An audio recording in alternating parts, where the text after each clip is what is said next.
Silent Trap. In the wintry, hushed expanse of Little Falls, Minnesota, 2012, the homes sat far apart, separated by dense woods, whispering pines, and an ever-present blanket of snow. It was a place where silence wasn't just the norm, it was sacred. Among these homes stood the solitary house of Byron Smith, a retired security engineer in his mid-60s.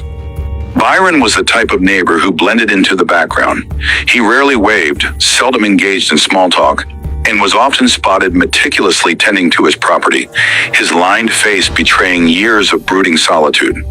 His house, situated on a hill and partially obscured by thick trees, seemed like an island disconnected from the world. But Byron harbored a secret.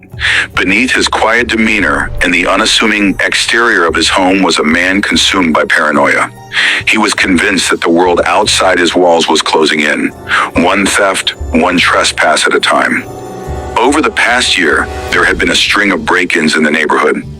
Items had vanished from Byron's home, tools, electronics, keepsakes. It gnawed at him. He began to see every shadow as a threat, every passerby as a potential thief. By Thanksgiving morning, Byron's fear had transformed into something far darker, a grim resolve. He spent the early hours of that day setting his home like a stage. He removed light bulbs in strategic places, ensuring dim shadows dominated his basement. He placed a recording device in a corner, its small, blinking light invisible in the gloom. And in the basement's farthest corner, hidden behind shelves, he positioned a comfortable chair, a throne of sorts for the grim spectacle he believed was coming. Byron loaded his weapons, a Ruger Mini 14 rifle and a revolver. The cold steel in his hands felt like reassurance. He murmured to himself as he worked, a habit he'd developed in his isolation. They won't get me this time. The house, silent and still, became an accomplice in his plan. Nick Brady was 17, a wiry, restless teenager whose green eyes held equal parts charm and mischief. His cousin, Hala Kiefer, was 18, tall and confident, with a boldness that belied her years. The two were inseparable, bound not just by blood, but by a shared penchant for thrill-seeking. Nick had dabbled in small-time thefts, a habit born of boredom and the need for cash. Hailey, more daring, often egged him on. They viewed their escapades as harmless, a game where the risks were outweighed by the reward of quick money or a stolen gadget. That Thanksgiving, they decided to target Byron Smith's house. It was secluded, quiet, and likely filled with valuables. As they approached the house, the crisp snow crunched beneath their boots. The air was biting, the kind of cold that seeped into your bones. Nick glanced at Hailey, his breath visible in the frosty air. "Easy pickings," he whispered, his voice low.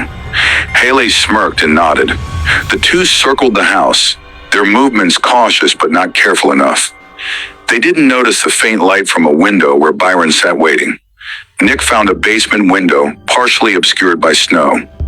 He fished a screwdriver from his pocket and began prying it open. The glass shattered with a muffled crack. "Yeah." Byron heard the glass break.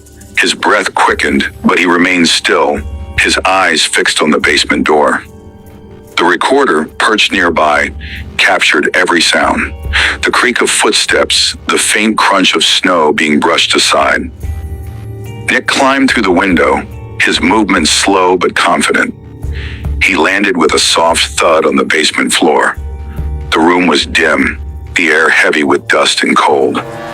Nick glanced around, his flashlight beam cutting through the shadows. Byron waited, his finger resting on the rifle's trigger. When Nick stepped into view, the old man didn't hesitate. A deafening shot shattered the stillness. Nick crumpled to the floor, a gurgling gasp escaping his lips. Byron stood, his shadow stretching across the basement walls. He approached Nick's body, his boots echoing on the concrete. The boy was still alive, barely. Byron raised his rifle again. "You're dead," he muttered before firing a second shot into Nick's head. The silence that followed was heavy, almost oppressive. Byron dragged the body into a corner, his muttering audible on the recorder. "One down," he whispered. "One less thief." Upstairs, Hailey waited, growing impatient. She called out softly, "Nick?" When no answer came, her impatience turned to unease. She approached the house, her steps cautious now. She found the broken window and climbed in, her heart pounding. The basement was dark and cold. "Nick!" she called again, her voice trembling. As she descended the stairs, Byron waited, his revolver now in hand. Haley reached the bottom step, and before she could react, he fired. The bullet struck her chest, and she fell backward, gasping. Byron approached, his shadow looming over her.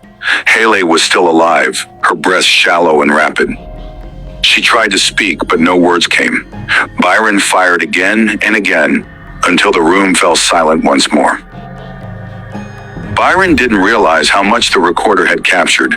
The sounds of gunshots, his muttering, and even the eerie calm in his voice painted a damning picture.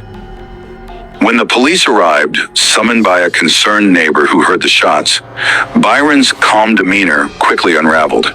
He claimed self-defense, citing the break-ins as justification. But the recordings told a different story. One of premeditation, of a man who had turned his paranoia into a calculated trap. His chilling words, "They deserved it," and "I refuse to live in fear," sealed his fate. In 2014, Byron Smith was convicted of first-degree murder. The case became a national sensation, sparking debates about the limits of self-defense and the fine line between protection and murder. For the neighbors of Little Falls, Byron's home is now a specter of horror. Its silence, once unremarkable, now feels charged with the memory of that Thanksgiving day, a silence far more haunting than any noise could ever be. The silent trap is a chilling reminder that fear, when left unchecked, can transform the ordinary into something monstrous. It's a story of paranoia, isolation, and the devastating consequences of taking justice into your own hands. The end.